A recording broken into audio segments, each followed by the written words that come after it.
Welcome back, everybody, to College COD. A little bit of a prolonged break, but it seems like the Battle of California is underway. We got Cal State University of Fullerton versus Cal State University of San Bernardino. Andy, I had to write that one down just so I could remember for you, but I was wondering, what do you think the weather's like in California right now as two, northern men sitting in the snow?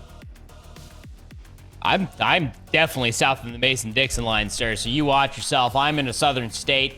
Do not rope me in with the rest of this broadcast crew, though I definitely had almost about 12 inches of snow well and truly within my city not even a couple days ago. It's mostly all gone, but I imagine that the California weather is absolutely fantastic. I mean, if you're on the coast side, you can only imagine that the vibes are very high, as it is known as a very sunshiny area. But hey, you better hope that the vibes are good. I'm sure that the sun is probably starting to sunset now, as it is well past that time of dinner, and all these guys need to get locked in because we got ourselves a series in our hands, as you're already stating. The battle over California. I mean, we got the Titans taking on the Coyotes. And as far as this map set is concerned, starting thing off on Colossus and the Raid Search and Destroy Den. Just gonna be a bang out, man. Gonna be able to see what these two teams are stacked like, looking against each other here as far as this region is concerned. Definitely interested to see how the Pacific looks this year. And if I remember correctly, the Titan actually has a name. I'm pretty sure it's Tuffy the Titan. Yeah, I think that's what I remember from last year, too. I love Tuffy. I mean, what a mascot we got over there. But Colossus, hard point to kick things off, Andy. I mean, you're talking about it a little bit earlier on. This is an absolute bang out. Become a little bit numb to how many engagements you see across the map. It is just engagement central. So for both of these two teams, it's going to be a good time to just work in and see how each other play. CSUSB also came off of a loss earlier. They lost 3-0 versus the Wildcats out of Arizona. That's also a very tenured school that we've seen in CCL over many different years. But getting in towards this one, yeah, Colossus, general bang out over the top center of the map. Just mostly trying to jostle for this position that Blade currently finds himself in. He's the only player up right now for the Coyotes, while the rest of his team tries to jostle for position inside of P1. He's able to find the initial. This could be the break for the spawns. Yeah, Blade already looking for the last remaining player in the backline. Lo-Fi, can he stay alive? Good for one. Not able to find a second one. Huncho, however, still managed to keep the Titans in somewhat contention for this rotation. Stormy, the next one up to Pat. He's going to get shut down too, and the single efforts are going to be swept away by the Coyotes with a great rotation over towards P2. Everybody going to be looking for Psycho in the back, but it's a good setup right now from CSUSB. I believe that KH, as we know him as, is Psycho. I assume that's how that's to be pronounced. Oh, that's how I read it anyway. But I mean, this CSUF orange roster definitely not to be taken lightly. They are trailing greatly. They have yet to keep their feet from underneath them as far as these split spawns are concerned. All of the Coyotes just absolutely running rampant. 8-3 start. Blade, he was the tip of the spear for this break, if you remember, Colin, at the beginning of this P2, and it has paid dividends. It's going to be a little bit of a learning curve again for the Titans to start this year off, because this is all four players' first year competing in CCL at the varsity level, all coming from the academy side. A couple of, NACE championships behind the belts of some of these players, but aside from that, in the academy for CCL, it hasn't been too great for them. Now playing for the Titans, I'm excited to see what CSUF can do this season, and right now with the P3 rotation, they finally have found some footing underneath them, Andy. Sure have. Huncho starting to shoot. Oh, the wall bounce from Blade, though. Sets up 2 in the feed. Lo-Fi battling for that bottom center supremacy, and it's a very big power position to have for himself. Just bit off more than he could chew. Didn't wait for the regen or his teammates to get that power position of the head glitches on the opposite side. Allows Ace to move his way up forward. Finds kill number 12. Another spree. 4 in a row now for Ace, as he is just eating good so far. But only a 20-point lead so far. Coyotes still battling for the scrap time. Ace finds kill number 5 in said spree. They are starting to run away with it just off of the discrepancy of the kills alone. Yeah, I mean, Coyotes continue to hold on to this lead, but hats off to Fullerton for the fact that they are keeping it competitive after that early setup they got towards P3, and they've managed to crack the open doors of this P4 rotation too. So fighting from the front, we can see if they can get the setup in. The issue has been those spawns for Fullerton. They just haven't been able to get towards the back, but it's a good pickup from Stormy to shut down the P1 presence. Up and over from Psycho, and it's just Slime waiting in the back line. 3 go down. Coyotes, again, strong at locking down these back spawns. Now it's all up to Honcho to see if he can make anything work from this back line. Yeah, he at least has Psycho's kill to work off of. Where do the spawns still? Yeah, you're unable to flip out the spawns. Blades shuts down Huncho off of that very late flank that I honestly don't even think that the Coyotes even knew happened, but doesn't even matter to them. Very successful at the end of this set. 116 to 49, Colin. 26 eliminations in between Ace and Blade. 17 deaths in between them, sure, but all the engagements happening pretty much around the objective. I mean, Slime, he's 7 and 10 with only 13 seconds. Could be the route man. We'll watch his arrow a little bit more intently, but the scoreline may not even matter to watch that deeply.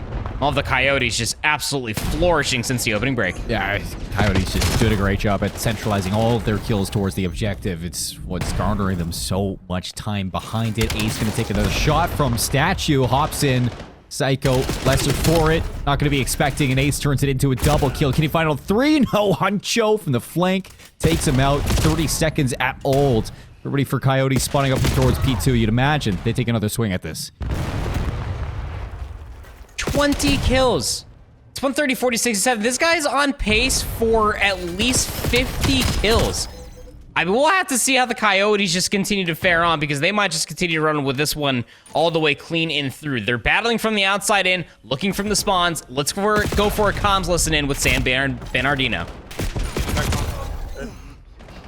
What's deep right? Back left. What the fuck? Yeah. My God, he's out. Upper hill, Dead outer back left. P2. One side door, 2 back blue, Weak one huncho, outer on right, time. holding P2 for sure.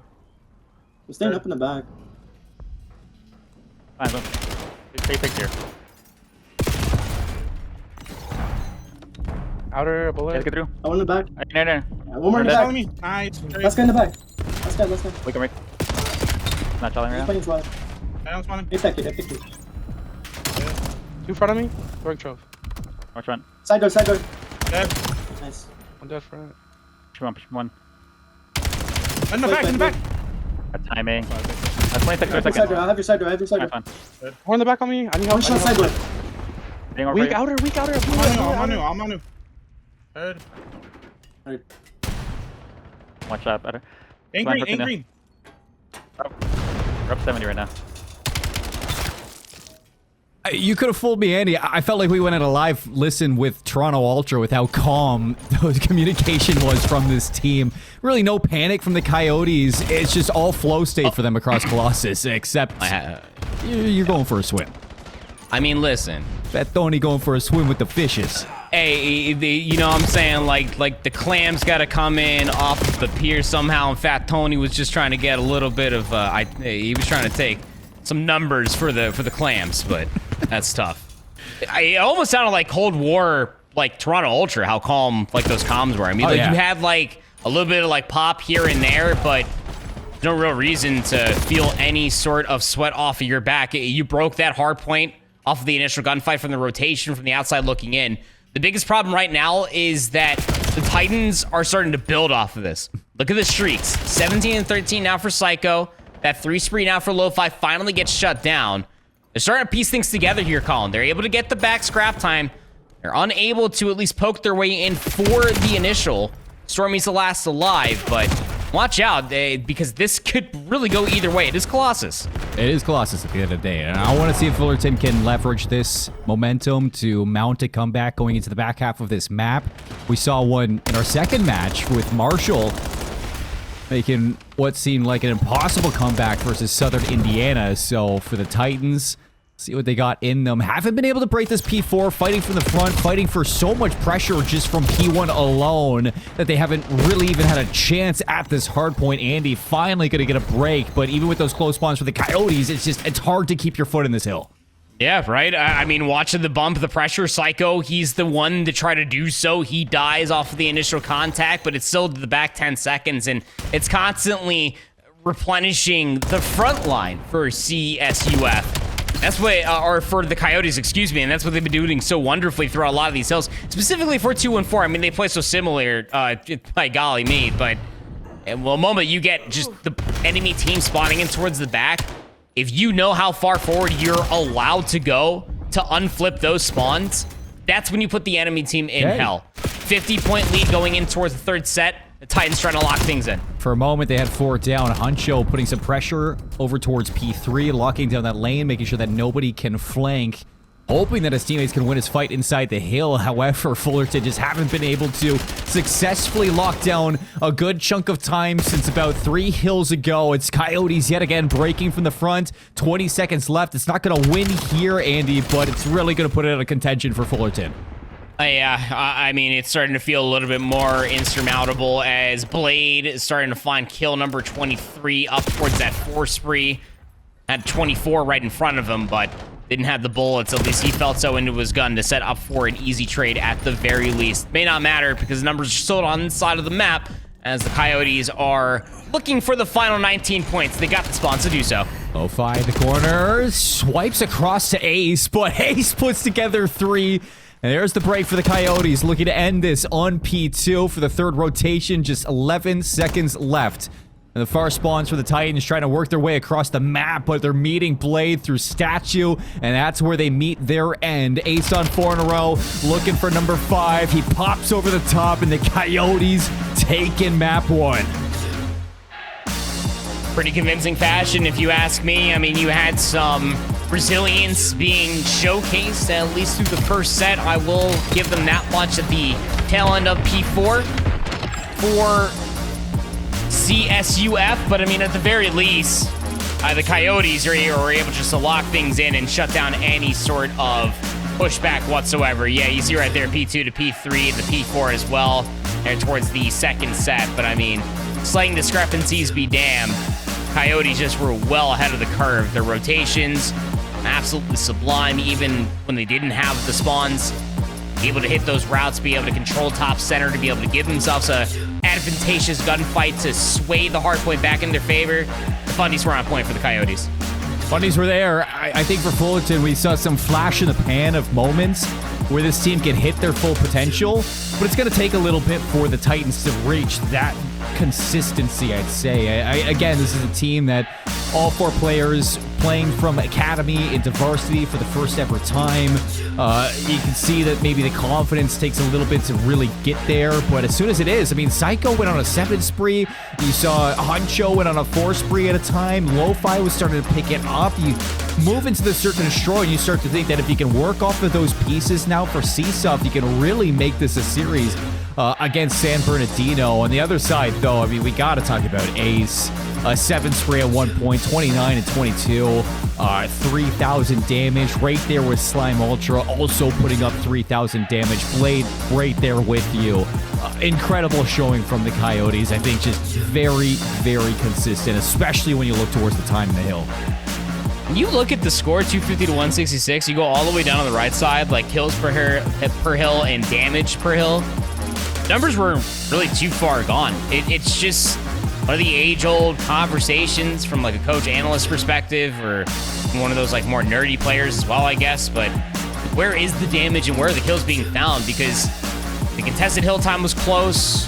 The hill time was really the only big discrepancy. So I think it's mostly just on the rotation is where it mostly came down to it. Whenever the hill wasn't really in any point of contact is where a lot of these gunfights for the Titans were being won. But once the Coyotes were locked in, they truly were synced in, and they were very, very unearthed. So big win coming through for the Coyotes, especially off of their 0-3 win to the Arizona Wildcats. Big things for the Coyotes. Loss, excuse me. Yeah, I mean, we'll see for the Coyotes try to bring a win on the board, but looking towards the maps yet again for what is up next. We get ourselves a raid, search and destroy. Hey, you know what? Brings up the conversation of who's going to bring that sniper out, because I think for both of these two teams, I mean, you saw the pace was quick over towards the Colossus, but we also saw a lot of thought coming into those breaks from the Titans. I think that the same thing's going to go for search and destroy. It's not going to be just a bang out towards every point. I'm expecting strats to come out from these teams. I'm expecting somebody to bring out a sniper at one point. We've seen so much of it on Raid. It's just a classic. You can never go wrong with this map mode combo. Yeah, it's the forever altered classic, right? Of Raid, Search, and Destroy. A lot of consideration coming in towards the BO7 year about some of the nuances just being changed. We saw early on with like the wall bounces over towards top center, the head glitches that you're able to get, and just the peak advantages as well. In the timings, as far as this map is concerned, you know, from BO2 to Cold War, I'll even do it because my name is proper, even from COD Mobile, like the timings are like all over the place comparatively to where they are in BO7. And they're all over the place to the point where BO7 is so fast that like it's hard to even compare it. It plays so differently, Colin. But mostly what you're looking for is how the offense is going to be able to work those first bloods. Hey. And it always comes through via the nades, right? If you can find any sort of util advantage, whether that's over the top of Kitchen in towards Zig, or from the other side of the bomb, vice versa, to just get even ring control or pillars control, the middle of the map in all of its connection entirety, as far as Raid, still plays like it does back in the day. Hey, people forget about the iteration of Raid in Black Ops 3. Banger map. Really eye-pleasing to the eye. That thing was a Did we bang play it out. competitively that year? I remember, Andy. Even if you don't. All right. We're into the first round, and it's going to be an attacking side for the Coyotes. Already looking to get this bomb down at B. Huncho has an idea. He's already spotted so much information. Throws a shoulder, spots Ace, and almost had a chance to shut down that plant, but bomb goes down. It's really up to Huncho to just stay alive now. Yeah, I mean, Huncho hit lats today. Did you see how quickly he hopped off that bomb plant? Slides back in, though, does Fat Tony. He's able to get that plant. You got open stairs control, but Ultra. I don't think that Slime saw one cross. He wins the initial 1 for 2.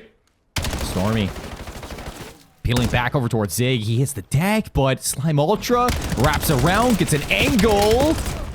Danny puts it away. Got a little shaky towards the end there, but the Coyotes taking the first round off the attack. You had a moment there where Stormy draws first blood and gives your team a chance, but really good plays from the Coyotes to lock down those pool stairs. Yeah. Just parts of the map of Raid where you can't allow full control.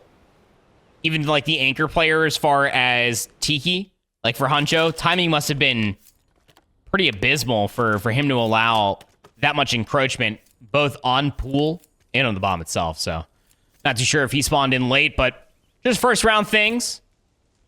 Let's see what the play is now for the Titans. They're taking the bomb over towards ring. Pretty sure that nade definitely landed for Stormy. He sees a couple players from the hop. Ace has got pillars and first blood to boot. I mean, that's great information from Stormy, but doesn't seem like that information was relayed quick enough. Ace, a double kill to open up round number 2, 3v2 after the dust settles, and Huncho might have been able to trade it, but he's not able to hold his life. It's all up to Lo-Fi. Open a dream with the bomb down where it is. I'm sure Slime's going to be able to spot this one out, and it's a really good pickup from the rest of the team. Blade's going to be watching the flank. Lo-Fi's going to be spotted, and the rest now collapsing on his position. Slime, just like round number 1, he's going to put away the second one to keep the Coyotes ahead. Yeah. 2 rounds in, 2 rounds for the Coyotes.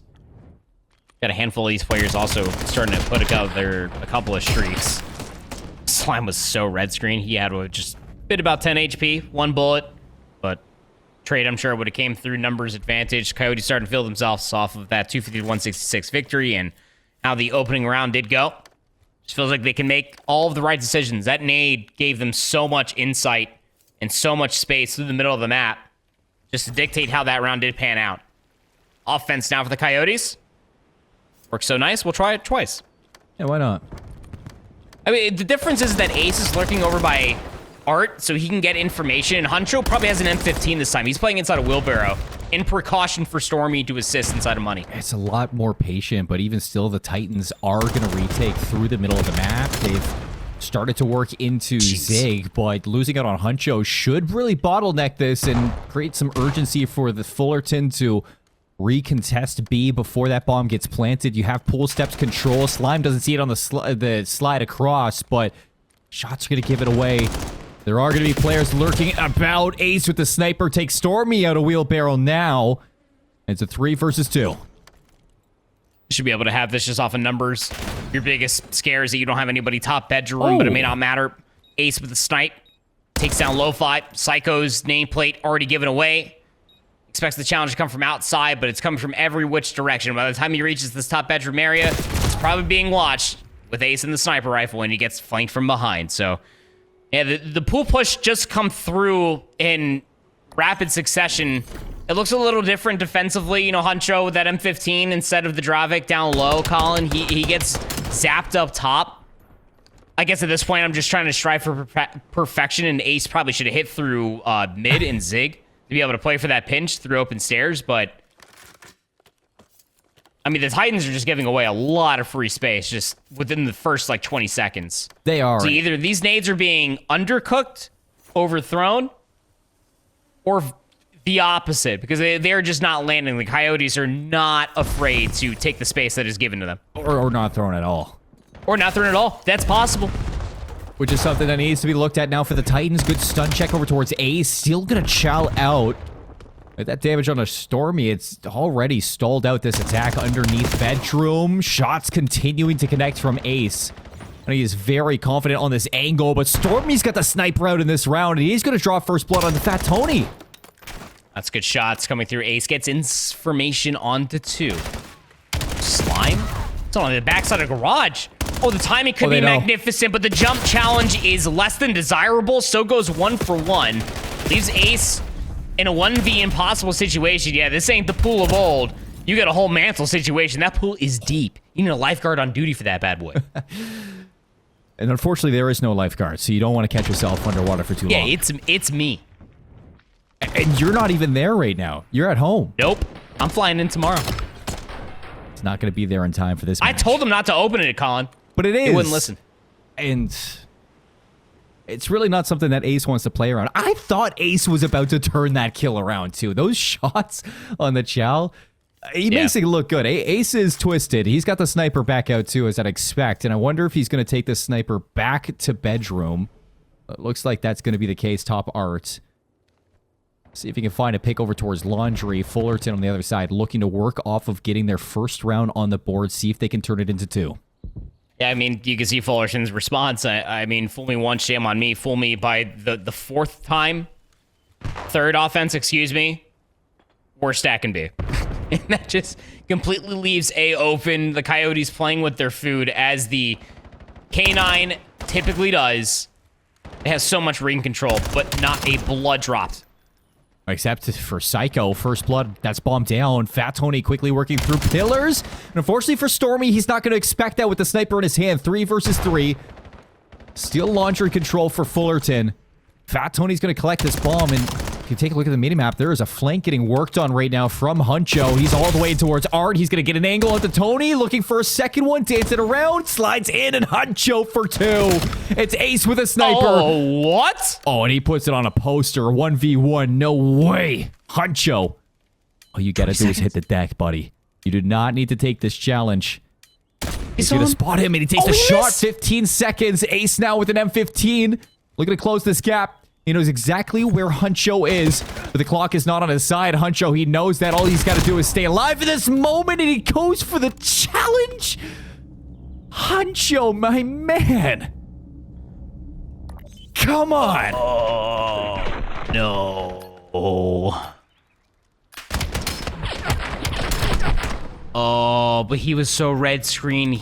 Man, he got served way too much applesauce, man. And then he spilled it all over the floor, dude. No. That's tough. That could have been their second. It was right there. And you could have gotten the sniper life out of Ace. Now, Stormy doesn't have one left to spare. I'm pretty sure that was his second. Not like it's that crucial. It's more of like just like the head game than anything. Fullerton cannot buy an opportunity if it bit them in the trunk. Oh. And that's in front of the elephant's body. I know how it works, man. He is an animal professional. Thank you. He is. I'm not even joking. Good flank coming out from 5. Psycho backs down. Bow's blade still alive right now. Okay, so there's the trade. 3 versus 3, but again, you take your eyes to the bottom left corner of the screen and look at Slime's positioning.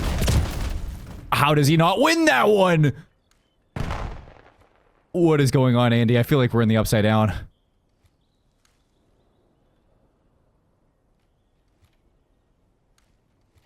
All 3 players just taking the wolf pack mentality. What is a group of elephants called? It's like, it's a pride. It's a pride? Thanks, Andy. No problem. Yeah, it's pride. Animal professional. Bomb gets planted. Fat Tony finds the exit 2v2. All right, now. If I'm on the bench of Fullerton, I'm blasting Bluey. Calm, cool, collected. 30 seconds. Stormy, oh, gets up just in the nick of time. Huncho, first line of contact. Stormy's got the M15 in the back pocket, and it's all down to Tony now. 5 and 2.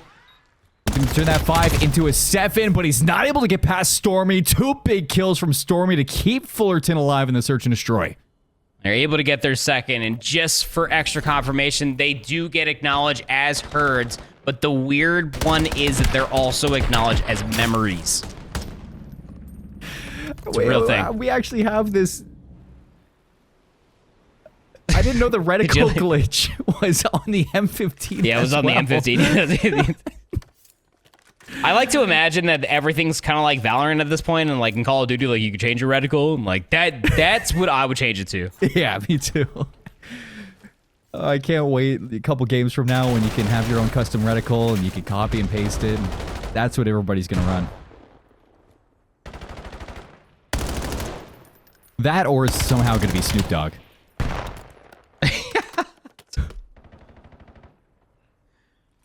I miss the smiley face reticle you used to be able to put in the red dots, man. I used to make that my red dot all the time. Honcho's got a good flank in towards Art. Bomb's working in towards Laundry. Honcho's gonna need some assistance on the timing, and it looks like he's got that one out the window. Honcho makes it 6. He's got 2 in the round. Ace lasts alive, and he rips Stormy from the windowsill. Psycho versus Ace. And Ace has been electric all game long. He's got to go get the bomb, though, from Laundry, and I like that Psycho is just taking a tour. He got info. Psycho was back here last known for sure, right? Oh, yeah. There was 2 people in Laundry. This is just so 5-head, though. Just like the rewrap. He's fast clearing everything. Psycho's also making the right play on the opposite side. He didn't see him behind the long chair. Oh, no. He's tanning, and there's no lifeguard on duty. I'm not blowing my whistle for that one. He making the right play, man. Getting that booty tan as well. Psycho. What an absolute insane play. He gets the slide across, and there's no way that you're able to see that one out from pillars and the backside of Laundry over by Square. So gets over towards the lawn chair. He gets the perfect timing that hides your nameplate until you go into a crouch. I'm pretty confident. Keeps this within 1. 2 now in a row. I want to say Ace has died a couple more times. This sniper, then we're not following GAs, guys. Because the last time he brought it out, he put it back away the previous round. Well, or the round after it. I can keep track. Stormy's lost his forehead. It's a full wrap over, and there's going to be 2 players from Coyotes meeting them over towards the driveway. Lo-Fi has the slide chow, but it's a little too deep. Fat Tony with the connection. 4 versus 2. And San Bernardino are just running them down. Psycho tagged up. He's going to be dropped, and the Coyotes find themselves on map point, looking to take a 2-0 stance in the series. All right, so finally able to break the mold here. I mean, they're able to at least acknowledge that a lot of these numbers, while Fat Tony was just... there's been so many death screens that are mere moments away, and I mean an at-2 away from death in the round going the other way. But there's been so many opportunities for just the Titans be able to utilize all of their numbers. The Coyotes recognize that. They get good utility in the read in the round previous. Now they can smell blood in the water, Colin. They're going back to that first offense that worked so wonderfully. And the Titans are nowhere to be found. And again, you want to know why there's blood in the water? No lifeguard on duty. Hey, I'm telling you, man, they got to get these priorities on. Well, Blade's got his priorities. Bomb going down. And nowhere to be seen are Fullerton. Again, post-plant retake. Most likely going to work off the contact from Huncho on this flank. The rest of them looking to push down pool steps. Every single time we've seen Fullerton go for this, it has been a failure. Will this be the difference maker? Huncho's waiting for the timing, and there's the contact. Huncho's going to be Green light to go off this one. Unfortunately, he's lost his teammates. Lo-Fi quickly getting the trade out to Ace inside Tiki, but it has to be Huncho to make the difference. He's going up the staircase. No, he's going under. Right to Blade. Huncho's able to get one before going down, but Andy, there's just no time to get the defuse. And the Coyotes up 2-0 in the last match of the night, looking for the sweep. Yep, had themselves a little bit of a showcasing in the final handful of moments there, did the Titans, but just a moment too late and a handful of dollars too short. And I don't even know if that's the currency that Elephants use. But 6-3 the final score line here. A couple first bloods being traded on both different sides, but it just felt like a little, like a pace difference early on. Like these first 3 rounds for the Coyotes just were never really met with much resistance whatsoever, or just as much as I would hate to say it, defensively for Fullerton, like there was no standardized rollout whatsoever. Like these nades need to be a little bit more practice. I know we're collegiate athletes, but going to a search and destroy at the end of the day, this is the big swing map mode combination, in my humbled opinion, to be able to set yourself up for the next respawn that a lot of these CCL teams are more than prepared for. And now that you've lost it, more than enough have given Coyotes a opportunity to set themselves up for 3-0 here. You know, after watching so many circuses growing up, I'd imagine the currency would be peanuts, but they are really intelligent animals. Yeah. Really intelligent. They're using USDN. Are they intelligent? I mean, like their brain is amazing, and their memory is also top notch. But like, do you think they collect peanut shells? Are they that smart? I think memory equals intelligence. I would say that elephants are intelligent, and for this one, for Fullerton, it's really unfortunate because, I mean, you look at the mid-map adaptations coming up from Fullerton inside of this raid, and it was great. I mean, you had big clutches from Psycho. You had Huncho finding 2 pieces and landing some great timings on those pinches. There was really great things from the Titans throughout it, just like what we saw in the Colossus map number 1. It's just consistently, we don't see it round to round. And, you know, over the course of the year, I'd imagine that this Titans team is going to become a lot better at keeping that consistency up. But for tonight, San Bernardino, they are just all over the place. Ace is having a banger series. You got Slime picking up the slack at times, especially with those multi-kills and damage. And unlike game number 1, where Fat Tony had a little bit of a sleeper game on that Colossus, he didn't need to make those big plays. This time around, Fat Tony, very present, 8-4, fantastic game number 2. Hey, you look at the damage numbers across the board, just about everybody at or just shy of 1,000 damage, which looks really good on the stats board, but even more alarming was the 6-3 first blood ratios, as we were already pointing out there in the game breakdown. It just mostly came off of the early damage. I mean, raid, back in BO2, set yourself up for success off of that early utility damage. Generally gives you a lot of space, and well, if you could take the search and destroy and break it down in one situational awareness, it is getting that space. Generally gives you a lot of good crossfires and garners a handful of kills. So a lot left explaining to do as far as the Titans are concerned, because they find themselves down the barrel of an 0-2 best of 5 with a Den Overload on the docket. Yeah, and we look towards overloads all night long. I mean, it's been really a one-sided affair. We got an 8-0 at the start for Newberry. Earlier on, it was Marshall just learning how to slowly pick up that overload device and make some Hail Mary plays towards the end of those rounds. This one for San Bernardino and Fullerton, I'm again going to ask that question of how much experience do you really think that these two teams have in this game mode, especially competitively against each other. San Bernardino going into this one, they were locking in some scrims.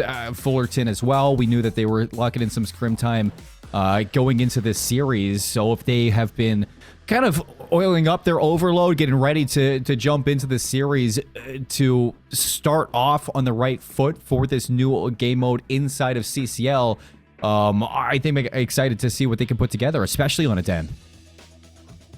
And if you go back to the hard point on Colossus, the 1-for-1 ratio as far as Den is concerned is just being able to dictate the pace through the middle of the map. You can even have that continuation as far as the raid is concerned. And I think that the Coyotes out of San Bernardino are more than set up to be able to point this map through and through. We know Den Overload. And just Den as a map, you know, we saw it even at Major 1 down in Texas, man. Like, the teams that are able to control the pace in the middle of the map, that find more kills and then able to incrementally turn that more into space, generally have a good time on Overload. So, yeah, I'm interested to see if the Coyotes are able to find that distinction in between the 3 game modes here, because further on down the road, as far as playoffs are concerned, that's what we're going to be looking forward to. Yeah, I mean, this is the easiest Overload map to spawn trap the other team on, no matter which side you're playing from. So as long as you can dictate pace through the mid, start grabbing that objective, you get 3 down, you push forward, and you get those players into the power positions to just continue to find value, you're going to be feeling good on this map, Andy. I mean, it's basically the Den special. And I think I really like that, because at the same time, every team has a chance to defend. It's really hard to get this Overload scored. You always have a chance to make those hero plays, and it looks like we're looking to get one of the Titans right away. Slime Ultra over towards B. He's got some defenders, and it's 3 down again. This is where things get scary. The reason why I was like pointing out all the damage numbers, but like the kill discrepancy wasn't like terribly far away from the S&Ds, because like these guys are just shooting. Like anytime that they get good damage, it is good damage, and that turns into space incrementally for the Coyotes. So we have a combined 5 spree for Slime and Tony off of that initial capture. They're about to get another one scot-free. I mean, by the time that Psycho was done with his route, all 3 of his other teammates were dead. The spawn trap works so long as the enemy team are finding kills. So here comes 2. Now might be an opportunity for Psycho to get activated, but he's turning all the way back for the device. And as you try to hit this counterattack and you're working a play over towards B, I think this is a great time to hop in and see how Fullerton's calms down. Score. I'm playing for those 2 spawners. Alright, I'm looking B-com, playing B-com, playing B-com. No, he spawned behind you. Dead. One couch. I'm resetting with you guys, No. Yeah, where's the other? You just right side pillar. Left 2 left side. Right side. Mid cut. 2 mid cut. 2 mid cut. They're gonna cut you off. 2 mid cut. Frame lobby. Come back. Take your dojo. Left. Hojo now. 2 back. 1 deep back. I'm framing it. Still dojo. Lobby. Yeah, 1 dojo, he's pushing deep back. He's in lobby, Red. right now. Frame that. Still P1. I'm looking server. I need outer help. Outer dead. I got ball, bro. I'm waiting for you. Well, the great thing about both of these 2 teams is that the comms are chill. Even for Fullerton, it doesn't seem like the confidence has been broken. They are fighting tooth and nail through this Overload to try to take the Coyotes to a map number 4. They had a good chance for a score there, Andy, but another stop from the Coyotes, and it's Ace working the other way to drive his team to the finish line, looking for number 4. Now you got 2 minutes left to play here if you are the Titans. Maybe hoping for at least one more score before you get towards the opposite side. Slime, though, on 3, and halftime will be ensued via the score with 2 minutes. Just about 2 minutes left on the board there, Colin. Oh, man. Put your trunks together for Tuffy, because Fullerton absolutely needs some sort of assistance. Look, and again, I mean, you're just talking about Overload as a game mode. The fact that you can end it early with the 4 caps, I feel like this extra time needs to come in play for, like, overtime at the end. Like, you know when you're watching soccer and you get to the end of the time and it's like, okay, yeah, but we have time that hasn't been used?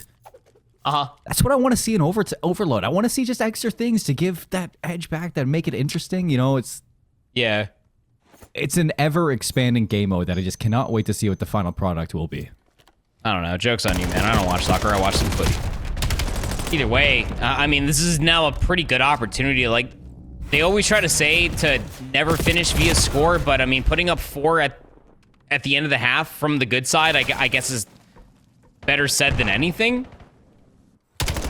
So we'll have to see what the Titans are going to be able to produce. I mean, they're electing go down over towards A through Dojo. This is not the easier of the 2 pushes, and Blade is showing exactly why. Not to mention, that staircase is gross. Even if you did get that capture in, you're not going to be able to rally because it would spawn the opposite side of the map. This time for Coyotes. Looking for an instant counterattack. Fullerton are going to meet them halfway. And they get the stop. 3 go down. Slime's going to show he's in couches, so no direct threat towards the Overload device, but not a bad call to pick this one up, rotate, and see if you can actually cut that pressure through mid early. You don't have time to dilly-dally, though. That's the biggest problem, is the more time that you play around your side of the map, is the more time that the respawners coming through for the Coyotes can just continuously yeet themselves across the map. Huncho finds a big shutdown, finds a second as well. Slime gets info. On to Lo-Fi, he's got the device. Here comes the Titans from Fullerton. Slime just has to hold his life. Gets damage into the second. Watch player number 4, like Blade's already quickly on the flank. And the more time that CSUF just hang about around the shingles, the flank will come through. It's being watched, but now you need to surge on forward off of any kills that you're able to find. Use your numbers. That's a good kill onto Slime. 2 players looking to defend that point, and it looks like they get it done. So like you said, you're just wasting so much time. You're allowing Coyotes to have these goal line stops. And the hero plays just continue to ensue from CSUSB. San Bernardino just out of this world when it comes down to their slaying presence in this map 3. Blade, again, going to be working this flank. He's got the pistol out. He's not even carrying the overload device. It's just passion from his neck of the woods. And the Coyotes just continue to take different looks at this play. Fat Tony has the overload device. He's just running around the map. He doesn't even care where they are. He's wasting time. Hell hath no fury than a man that's running the triple Ps, you know what I'm saying? The pure pistol passion. Death-defying. Slime's gonna find 1 kill, at least inside of couches, so that open an opportunity for a push. I mean, you feel like at this point with like 2 minutes and 23 seconds, like, mathematically, it's not out of the way. Oh my God, 2 Ps could open up an opportunity, but Tony's just completely gone by the roof side. Like nobody saw that coming. Everybody spawning over towards the B side. Never acknowledged that the other side of the map could be looked at, and it could just be a macro difference. And this is something that we see even all the way up to the CDL level. We sure as hell see it as far as the challengers levels, because we saw it in the open through this past weekend as well, Colin. Like, Overload, it's a new game mode to everybody, but those that have a curve above the most, be able to find these routes and opportunities, are generally going to have a good time with this mode. Map number 1, you thought Fat Tony was sleeping with the fishes, but you just cannot keep him down. It's a terrible Italian accent. I mean, like, just absolute awful. Hey, my bad. But you're cute. But you're cute. Yeah. So I'm willing to see it in person. If I had a chance there too. I mean, you'll see it with the Super Bowl. Yes. Go Seahawks. Go Birds. 3 down. Let's see. Fullerton moving through. Second one on the board. Minute 10 left. Slime Ultra not even going to be able to turn things around, but you have to quickly work back over towards Dojo because overload device is spawning up on the other side. Tony not going to pick it up. Huncho on 6 in a row. Can he breathe some life into this team? Can we see the impossible? You're running the wrong way, though. Can't park the bus down.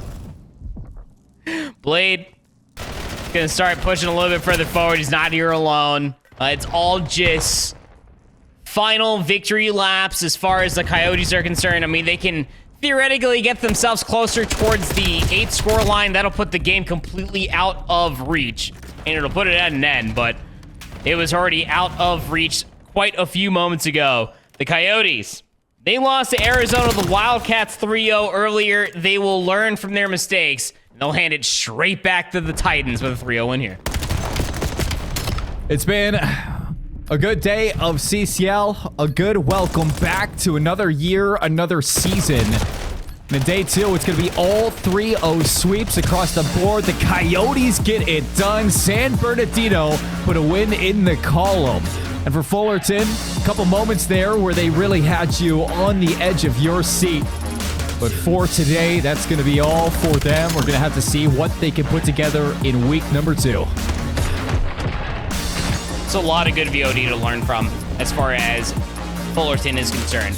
I mean, like, you go back to like that 250 to 166, a handful of moments even in the Den Overload. And even though like those 2 rounds that they won straight at the Raid Search and Destroy, like there's so many opportunities where they left rounds, just points, or even just hell space on the table. That I'm sure, especially these collegiate athletes, as academically sound as they are, and as fundamentally sound as they are, that they showed me in the Colossus Hardpoint, they're gonna be able to piece things together. It's just week 1, and this is just but the wee bits that we've been able to see out of CSUF, the Titans, I'm sure. Yeah, I don't think this is going to be the end that we see. I think the one thing that lacks against for this team is that consistency. You see those moments where they can really reach their potential, and it was fun watching Fullerton, have those moments. But as the year goes on, you expect that it's just going to happen more and more to the point where they're stealing maps against a team like San Bernardino weeks down the line. So today might be a loss, but it's something to learn from. And you can say the same for all the teams that showed up today to play some Call of Duty. Look at the maps, too. I mean, San Bernardino, you cannot take away from how good this team looked. I love what we're getting out of, not just the entire team, but you really got to shout out Ace for the performance that he had across all 3 maps. The Colossus, the Raid, and the Den. So I think for the Coyotes, albeit a team that, we haven't really gotten on the broadcast in the past, Andy, this is a team that I'm excited to see again. Yeah, I mean, especially in this region that's always wildly competitive. California just as a state or just the West Coast is concerned, always goes sufficiently under notice, when it under the radar almost, when it comes down to Call of Duty, you get your West Coast representation, like your Paul X's, your Exceed, your Hamzas and stuff like that coming through from the West Coast, but the representation that they have is the struggle from playing against a lot of different Texas hosts and East Coast hosts as well towards the end of the year. So I mean, any sort of extra practice that they're able to get amongst each other or whatever free time that they're able to have, I'm all for it, man, because I would be really love to be able to see the West Coast show up as far as the end of the year is concerned. And I mean, this Coyote squad, as far as their fundamentals is concerned, and resolve, bouncing back from a 3-0 against the Wildcats, I think is enough to walk away from week 1 pretty happy. Yeah, I'm trying to think of the last time we saw a West Coast team really make some moves in CCL, and I just think about Fishity and Vanguard, that ASU run that we had. Or even the CSULB Sharks back in MW2 as well. That's another fair shout, okay. But yeah, maybe. I think that there's so much to be looking forward to, especially on the West Coast of Call of Duty. And yeah, for a first interstate matchup on broadcast, not too bad coming out from the Coyotes, and it won't be the last. And for tonight, we might be all set and done with our matches, all 3-0 sweeps across the board, but we will be back with more CCL next week, Monday, 7:30 p.m. sharp. So you don't want to miss it. Be there. We'll see you all next week. Have a great night, everybody. Take care.